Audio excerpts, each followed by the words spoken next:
Hello students, welcome to Math Cuddles. चलिए करते हैं क्लास 12 के एक्सरसाइज 1.1। इसके कल हमने 8 सम किए थे, आज हम 9 सम से स्टार्ट करते हैं। देखिए भी 9th क्वेश्चन क्या दिया हुआ है। Show that each of relation R in set A. Set A दिया हुआ है। x belongs to z. Z means integer, set of integers, and x lies between 0 and 12.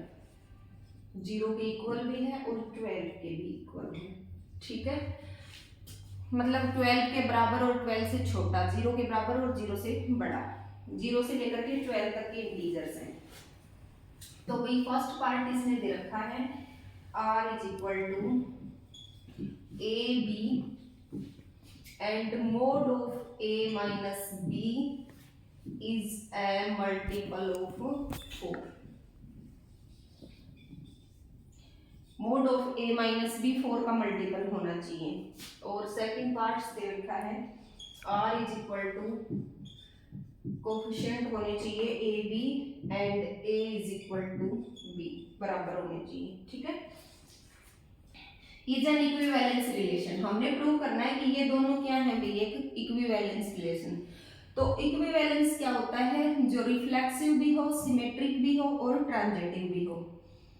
Find the set of all elements related to one in each case. ये कह रहा है प्रत्येक case में one से रिलेटेड एलिमेंट होता है, ये कौन कौन से होंगे। ठीक है भाई, तो देखिए इसका फर्स्ट पार्ट करते हैं पहले। तो रिफ्लेक्सिव, सिमेट्रिक और ट्रांजिटिव। ठीक है, ये तीनों चेक करते हैं। फर्स्ट का सेट बनाओगे, रिलेटेड सेट। तो देखो क्या दे रखा है, mod of a minus B is a multiple of 4। 4 का मल्टीपल होना चाहिए। और x है क्या भाई, 0 से 12, 0 1 2 3 4 5 6 7 8 9 10 11 12। ये 12 एलिमेंट आपको दे रखे हैं। Mod of a minus B क्या होना चाहिए, 4 का मल्टीपल। मोड किस लिए दे रखा है कि अंदर चाहे माइनस का नंबर बचो चाहे प्लस का, वो बाहर आके क्या हो जाएगा, पॉजिटिव हो जाएगा। तो देखिए भी क्या क्या बनेंगे सेट। फर्स्ट तो 0 0 बन जाएगा, क्यों, क्योंकि 0 में से 0 गया तो 0 0 4 का मल्टीपल होता है। 1 1 भी होगा, 2 2 भी होगा, 3 3 भी होगा, 4 4 5 5 6 6, मतलब सभी की डबलेट आएगी इसके अंदर। ठीक है, तो यस इट इज रिफ्लेक्सिव। उसके बाद सिमेट्रिक क्या कहता है, मान लीजिए 1 और 4 का मल्टीपल होना चाहिए, तो 1 में से 5 जाएगा तो क्या बचेगा, 4 बचेगा। ठीक है, तो 5 1 भी होगा इसके अंदर, क्योंकि 1 में से 5 जाएगा तो -4, बट वो बचेगा तो प्लस का ही 4 ना। तो ऐसे 1 5 है तो 5 1 भी होगा, मतलब ईच नंबर का रिवर्स लाई कर रहा है। रिफ्लेक्सिव तो किस लिए था, क्योंकि all A belongs to R. और सिमेट्रिक क्या कहता है भी, all A B belongs to R, तो सभी बी ए भी बिलोंग करेंगे, क्योंकि जब हम एलिमेंट्स को आगे पीछे कर देंगे तो भी तो उनका रिजल्ट 4 का मल्टीपल ही आएगा। उसके बाद ट्रांजिटिव क्या कहता है, अगर ए और बी का डिफरेंस 4 का मल्टीपल है और बी और सी का जो डिफरेंस है वो भी 4 का मल्टीपल है, तो ए और सी का जो डिफरेंस है वो भी 4 का मल्टीपल ही आएगा। ठीक है, तो A C also belongs to R, so it is an equivalence relation. ठीक है, अब करते हैं सेकंड पार्ट। उसने कह रहा है भी ए और बी बराबर ही होने चाहिए, मतलब 1 1 1 2 3 2 2 3 3 4 4 5 5 6 6 7 7 8 8। तो ये रिफ्लेक्सिव भी हो गया, सिमेट्रिक भी हो गया, सभी के डबलेट डबलेट ही आएगी, और ट्रांजिटिव भी हो गया, क्योंकि 1 1 को कैसे लिख लो, कौन से 1 को पहले लिख लो, कौन से को ही बाद में लिख लो। तो सेकंड पार्ट भी आल्सो एन इक्विवेलेंस रिलेशन। अब ये कह रहा है कि 1 से कौन रिलेट कर रहा है, 1 से कौन कौन रिलेट करेगा। ठीक है, 1 इन ईच केस, ये कह रहा है 1 एलिमेंट से कौन कौन रिलेट करेगा। तो देखो पहले पार्ट में एक तो 1 के साथ कौन रिलेट कर रहा है, 1 रिलेट कर रहा है। ठीक है, एक 1 के साथ कौन रिलेट कर रहा है, 5 6 तो करेगा नहीं, क्योंकि 1 में से 6 जाएगा तो 5 बचेगा, वो 4 का मल्टीपल नहीं है। 7 भी नहीं करेगा, 8 भी नहीं करेगा, एक 9 करेगा, ठीक है। उसके बाद 10 नहीं करेगा, 11 भी नहीं करेगा, 12 भी नहीं करेगा। तो 1 के साथ कौन कौन रिलेट करेगा भी 1, 5 और 9। और सेकंड पार्ट में 1 के साथ कौन रिलेट करेगा, 1 ही करेगा, क्योंकि 1 किसके बराबर है, 1 के ही बराबर है। तो ये था हमारा 9th क्वेश्चन। नेक्स्ट हम करेंगे 10th क्वेश्चन।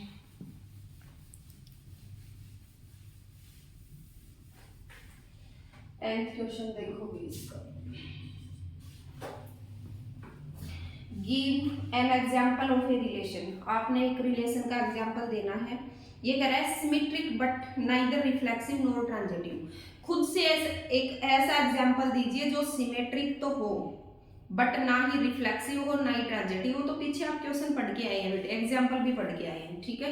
ऐसा एग्जाम्पल आप खुद से भी बना सकते हैं या उनमें से किसी क्वेश्चन का भी दे सकते हैं। तो ये 10th क्वेश्चन कर लेना भी खुद से, ये सारे टाइप के क्वेश्चन आ चुके हैं पहले।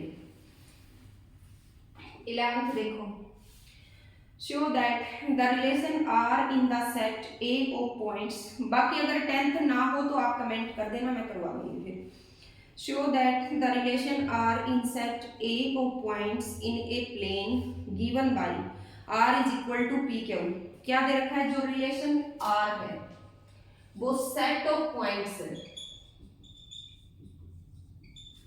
Set of points, set A of points in a plane, ठीक है। एक प्लेन के अंदर जो जितने भी पॉइंट्स हैं उन सभी का सेट। और वो पॉइंट्स कैसे हैं भी, P और Q की फॉर्म में है। And distance of point P from origin is same as the distance of Q from the origin. Distance of point P सेम है भी किसके, डिस्टेंस ऑफ पॉइंट Q के। कहां से, दोनों है फ्रॉम ओरिजिन, ठीक है। ओरिजिन से दोनों के डिस्टेंस सेम है। आपने ऐसे P और Q पॉइंट लेने हैं। प्रूव करना है कि it is an equivalence relation. Further show that set of all points related to P not equal to 0 0 is a circle passing through P with origin as centre. तो देखिए पहले तो इसको इक्विवेलेंस प्रूव करते हैं। इसको इक्विवेलेंस प्रूव करने के लिए क्या करना पड़ेगा, पहले तो सेट बनाना पड़ेगा। ये कह रहा है ये प्लेन है, आपके पास कार्टेशियन प्लेन है, इसके अंदर बहुत सारे पॉइंट्स हैं, ये सेट ऑफ पॉइंट्स है, ठीक है। ऐसे अब R के अंदर कौन कौन से पॉइंट आएंगे, हमने मान लिया ये हमारा पॉइंट P है, ये हमारा पॉइंट Q है, ये हमारा पॉइंट C है, ये हमारा पॉइंट D है, ये हमारा पॉइंट E है, ये हमारा पॉइंट F है, मतलब इस टाइप से है। और यहाँ हमारा ओरिजिन होता है, तो ओरिजिन से सेम डिस्टेंस होनी चाहिए, वो पॉइंट आपने लेने हैं। तो ओरिजिन से हम मान लेते हैं इन दोनों पॉइंट की डिस्टेंस क्या है, सेम। तो एक तो हमारे रिलेटेड सेट के अंदर कौन आ जाएगा भी, P भी आ सकता है ना, क्योंकि दोनों की डिस्टेंस क्या है, सेम। Q भी आ सकता है, सेम है। C भी आ सकता है, D भी आ सकता है, E भी आ सकता है, और F भी आ सकता है। उसके बाद P और Q की सेम है तो P और Q आ जाएंगे, ठीक है। इनको आप QP भी राइट कर सकते हो। उसके बाद C और D के डिस्टेंस सेम है तो C और D आ जाएंगे। और इनको आप D और C भी राइट कर सकते हो, क्योंकि डिस्टेंस सेम होनी चाहिए, वो पॉइंट आपके सारे रिलेटेड सेट के अंदर आएंगे। उसके बाद E और F और E, ठीक है। अब भी सबसे पहले रिफ्लेक्सिव चेक करते हैं। रिफ्लेक्सिव क्या कहता है बेटे, कि जितने भी पॉइंट्स आपने लिए, मान लो आप 2 का ही एग्जांपल लेके समझा रहे हो, या 4 ले रखे हैं, या 6 ले रखे हैं, या इनफाइनाइट पॉइंट्स आए, उन सभी का डबलेट इसके अंदर होना चाहिए। तो सभी का होगा भी, जितने भी सेम डिस्टेंस के पॉइंट होंगे। तो यहाँ पर लिख देंगे all A belongs to R, so it is reflexive. फिर सिमेट्रिक क्या कहता है, सभी का रिवर्स होना चाहिए। तो हमने तो ये 6 पॉइंट लेकर ही देखे बेटे, सभी 6 के 6 पॉइंट का रिवर्स इसके अंदर लाई कर रहे हैं। तो ऐसे ही अगर हम और पॉइंट लेंगे तो उनका भी रिवर्स लाई करेगा। तो all A B belongs to R, also B A belongs to R, so it is symmetric. और ट्रांजिटिव क्या कहता है भी, डिस्टेंस सेम होगी, मान लो 4 4 है, ठीक है। और यहाँ पर 4 5 तो हो नहीं सकता क्योंकि ये तो दोनों सेम डिस्टेंस नहीं हुई ना, यहाँ पर 5 है तो यहाँ भी 5 आएगा, यहाँ 6 है तो यहाँ भी 6 आएगा, तो ए भी तो हो गया बट बी सी तो नहीं आएगा ना हमारे पास। ठीक है, तो yes it is also transitive, ये हमारा ट्रांजिटिव भी होगा। तो हमने क्या प्रूव करना था, इसको एक इक्विवेलेंस रिलेशन प्रूव करना था। तो इक्विवेलेंस क्या होता है, जो रिफ्लेक्सिव भी हो, सिमेट्रिक भी हो और ट्रांजिटिव भी है। तो yes it is also an equivalence relation। Next देखो भी क्वेश्चन नंबर 12, ये कह रहा है show that the relation R defined in set A of all triangles,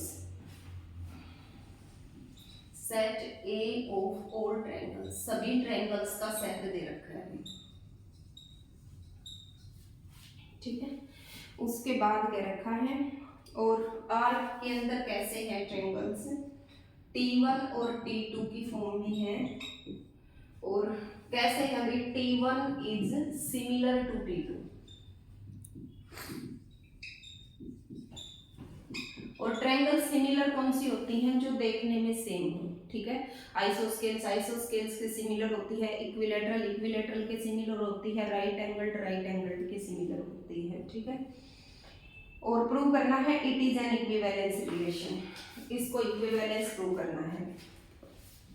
सबसे पहले तो इसको इक्विवेलेंस से प्रूव करेंगे भी। देखो सेट ऑफ ऑल ट्रायंगल्स, सभी ट्रायंगल्स का सेट लेते हैं। पहले तो हमने मान लिया ये हमारी इक्विलैटरल ट्रायंगल है ए। ठीक है भाई, ये हमारी आइसोस्केल्स ट्रायंगल है, उसके बाद ये हमारी स्केलन ट्रायंगल है, और ये हमारी राइट एंगल्ड ट्रायंगल है। यहाँ राइट एंगल है, ये राइट एंगल ट्रायंगल 90 डिग्री, और ए मान लेते हैं, बी मान लेते हैं, तो ये होगी हमारी C is equal to √a² plus b²।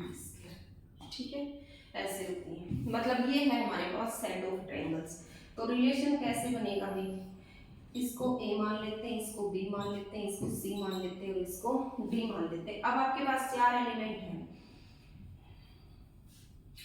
T1, T2, T3 and T4, चारों ट्रायंगल मान लिए। अब मुझे ये बताओ T1 के सिमिलर, ये कह रहा है यहाँ जो दो ट्रायंगल आएंगे ना आपस में वो क्या होने चाहिए, सिमिलर होने चाहिए। तो T1 के सिमिलर कौन होगा, T1 ही होगा। T2 के सिमिलर कौन होगा, T2 ही होगा। T3 के सिमिलर कौन होगा, T3 ही होगा। और T4 के सिमिलर कौन होगा भाई, T4 ही होगा। ठीक है, और ऐसे मान लो ट्रायंगल्स और बहुत सारी ले रखी है, साइड्स अलग अलग ले रखी है। मान लो इसमें इक्विलैटरल ट्रायंगल 3 ले रखी है, इसकी साइड है 3 3 3, इसकी साइड है 6 6 6, और इसकी साइड है मान लीजिए 7 7 7। ये हमारी T1 है, ये हमारी T2 है, ये हमारी T3 है। फिर देखिए कैसे रिलेशन बनेगा भाई, T1 T1 बनेगा, T1 T2 बनेगा, T2 T1 बनेगा, T1 T3 बनेगा, T3 T1 बनेगा, और T2 T2 बनेगा, और T3 T3 बनेगा, और T2 T3 बनेगा, और T3 और T2 बनेगा। ये सारे तो आएंगे ना इसके अंदर। ठीक है, तो देखिए रिफ्लेक्सिव तो होगा क्योंकि सभी नंबर का डबलेट इसके अंदर है, सिमेट्रिक भी होगा क्योंकि सभी का रिवर्स है। देखिए ये हमने मतलब इक्विलैटरल ले ली, तीन ऐसे 3 आइसोस्केल्स भी हो सकती हैं 3। मैंने सिर्फ इसका एग्जांपल लेकर के बताया कि ऐसे ट्रायंगल्स अलग अलग दे रखी हूँ तो भी तीनों प्रूव हो रहे हैं, रिफ्लेक्सिव भी है, सिमेट्रिक भी है और ट्रांजिटिव भी है। ठीक है, तो all A belongs to R, AB belongs to R तो also BA belongs to R, और अगर AB belongs to R है, BC belongs to R है, तो also AC belongs to R। तीनों ही प्रूव हो रहे हैं, तो ये हमारी क्या है भी, एक इक्विवेलेंस रिलेशन है।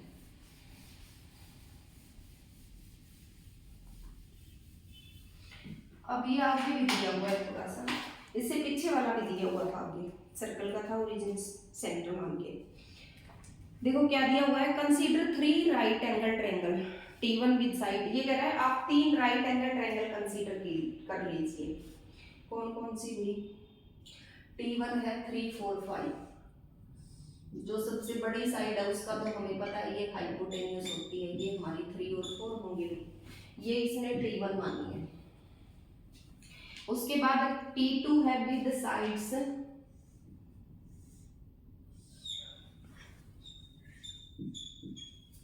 5 12 एंड 13, ठीक है, ये हमारी T2 ट्रायंगल है। अब इसने एक T3 और दी है,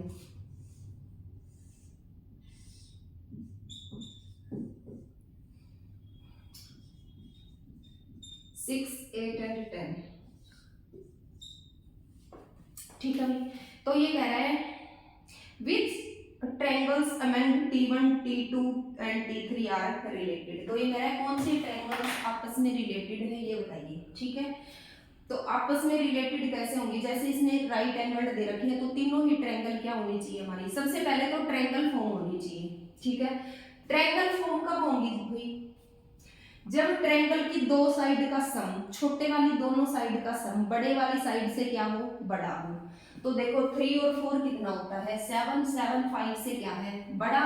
उसके बाद 5 और 12 क्या होता है, 5 और 12 17, 17 13 से क्या है भाई, बड़ा। उसके बाद 6 और 8 क्या होते हैं 14, 14 10 से बड़ा। इसका मतलब ट्रायंगल तो हमारी फॉर्म हो रही है। फिर ये देखते हैं right angle triangle. Right angle triangle क्या कहती है अभी, बेस का स्क्वायर प्लस परपेंडिकुलर का स्क्वायर किसके इक्वल होना चाहिए, हाइपोटेन्यूज के स्क्वायर के इक्वल। तो देख लो 4 का स्क्वायर 16, 3 का स्क्वायर 9 कितना होता है 25, और 25 का रूट कितना आएगा भाई 5, ये तो इसके बराबर आ रहा है, ठीक है। उसके बाद 5 का स्क्वायर प्लस 12 का स्क्वायर, इसके स्क्वायर के बराबर आना चाहिए। 5 का स्क्वायर क्या होता है 25, और 12 का स्क्वायर क्या होता है 144, ये हो जाएगा 9, और 4 और 2 6, और ये 1 बच गया, ठीक है। तो 13 का स्क्वायर कितना होता है 169। फिर इधर देखो 6 का स्क्वायर प्लस 8 का स्क्वायर, 6 का स्क्वायर कितना होता है 36, और 8 का स्क्वायर कितना होता है 64, तो ये कितने हो जाएंगे भी 100, और 10 का स्क्वायर कितना होता है 100 ही होता है। तो तीनों ही ट्रायंगल्स कैसे हैं, राइट एंगल हैं। तो इसने क्या पूछा है, which triangles among them is are related. ये कह रहा है T1 T2 और T3 में से कौन सी ट्रायंगल एक दूसरे से रिलेटेड है, मतलब आपस में रिलेटेड है। तो राइट एंगल किसके सिमिलर होगी, राइट एंगल की सिमिलर होगी, तो T1 T3 के भी सिमिलर होगी, T3 T1 के भी सिमिलर होगी, और ये T2 के साथ भी क्या होंगी आपस में सिमिलर होंगी, अगर तीनों राइट एंगल प्रूव होती है तो।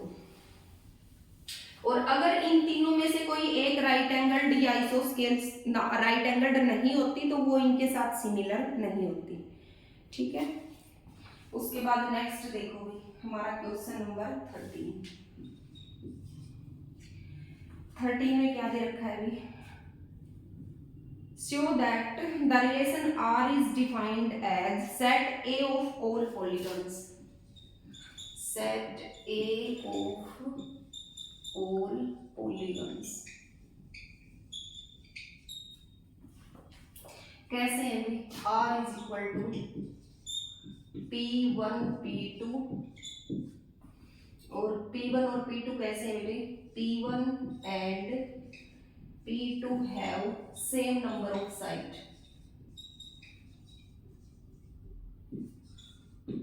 नंबर ऑफ साइड सेम होनी चाहिए, ठीक है। इज एन इक्विवेलेंस रिलेशन, इसको इक्विवेलेंस प्रूव करना है।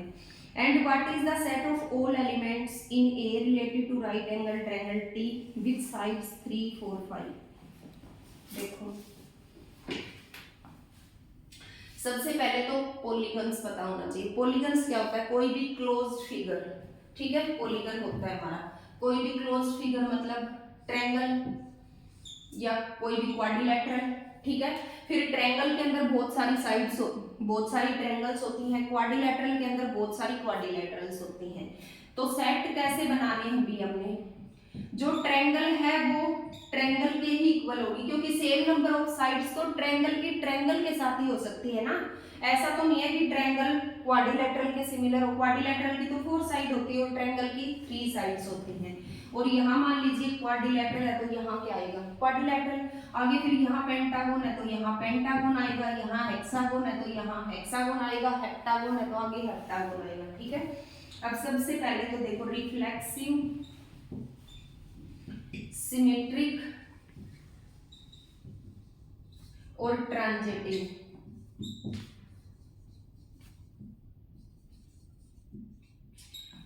ठीक है, रिफ्लेक्सिव तो हो गया क्योंकि सभी के डबलेट तो उसके अंदर लाई करेगी ही करेगी सेम नंबर ऑफ साइड के लिए, तो yes it is reflexive because all A belongs to R. Symmetric भी होगा क्योंकि इनकी आप जगह चेंज कर लो, इसके ऊपर क्या इफेक्ट पड़ेगा, कोई नहीं पड़ेगा। Q1 Q2 करेंगे तो ये Q2 Q1 भी तो हो सकता है ना, तो all A B belongs to R then all B A also belongs to R, तो ये हमारा सिमेट्रिक भी होगा। और ट्रांजिटिव क्या कहता है बेटे, A B belongs to R, B C belongs to R, तो ए सी भी होगा हमारे पास क्योंकि से इनकी भी सेम नंबर ऑफ साइड है। जब बी यहाँ आ गया तो सी की भी तो उतनी साइड होगी ना जितनी बी की है, और ए की ऑलरेडी उतनी साइड है जितनी बी की है, तो ए सी भी आपस में क्या होंगे, रिलेटेड होंगे, सो इट इज आल्सो ट्रांजिटिव। तो ये क्या हो गया अभी हमारा इक्विवेलेंस रिलेशन। इसमें आगे क्या दे रखा है कि एक राइट एंगल ट्रायंगल है जिसकी साइड्स है 3 4 5, ये किससे रिलेटेड होगी, तो राइट एंगल ट्रायंगल किससे रिलेटेड होगी भी, set of all triangles, set of all triangles. यहाँ पर क्यों आया सेट ऑफ ऑल ट्रायंगल्स, पीछे वाले क्वेश्चन में क्यों नहीं आया, क्योंकि पीछे वाले में तो यहाँ पर सिमिलर दे रखा था। अगर सिमिलर होता तो राइट एंगल किसकी सिमिलर होती है, राइट एंगल की सिमिलर होती है, बट इसमें क्या दे रखा है सेम नंबर ऑफ साइड, तो फिर जितनी साइड राइट एंगल की होती है उतनी आइसोस्केल्स की होती हैं, उतनी इक्विलैटरल की होती है और इतनी ही स्केलर की होती हैं, तो ये सभी के साथ रिलेटेड होगा। ठीक है, सेट ऑफ ऑल ट्रायंगल्स।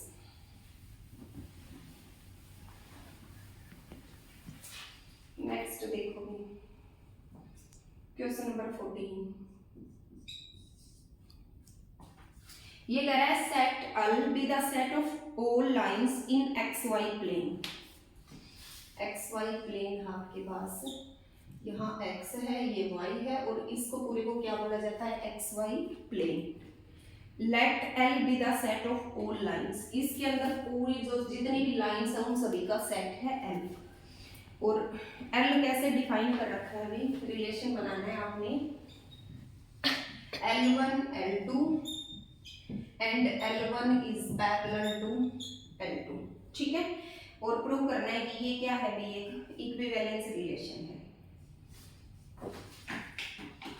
सबसे पहले तो इसको इक्विवेलेंस प्रूव कर लेते हैं। तो इसके अंदर पैरेलल लाइन होगी, ये मान ली हमने L1, तो अगली होगी L2, अगली होगी L3, फिर होगी L4, फिर होगी L5, मतलब ऐसे ही ये चलती जाती है आगे तक। ठीक है, तो इनका रिलेशन कैसे बनेगा बेटे, L1 पैरेलल होगी L1 के, L1 L2 के भी पैरेलल होगी, L1 L3 के भी पैरेलल होगी, L1 L4 के भी पैरेलल होगी, और ऐसे ये रिवर्स भी होगी ना, L2 L2 के पैरेलल भी होगी। ठीक है, अब सबसे पहले चेक करते हैं रिफ्लेक्सिव। तो रिफ्लेक्सिव क्या करता है, सभी का डबलेट होना चाहिए, तो सभी का डबलेट ही लाई करेगा बेटे, क्योंकि आपस में L1 L1 के भी तो पैरेलल है, L2 L2 के भी पैरेलल है। ठीक है, ऐसे सारी लाइंस आपस में पैरेलल होंगी। फिर सिमेट्रिक क्या कहता है कि अगर L1 L2 लाई कर रहा है तो L2 L1 भी इसके अंदर होना चाहिए, तो होगा बेटे सभी का रिवर्स, क्योंकि ये इसके पैरेलल है तो ये भी इसके पैरेलल है, ये इसके पैरेलल है तो it is also parallel to this. ठीक है, तो all A B belongs to R then also all B A belongs to R, so it is symmetric. फिर नेक्स्ट है ट्रांजिटिव। ट्रांजिटिव क्या कहता है भी, अगर ए और बी आपस में पैरेलल है, ए जो है वो बी के पैरेलल है और बी जो है वो सी के पैरेलल है, तो ए सी तो अपने आप पैरेलल होंगी।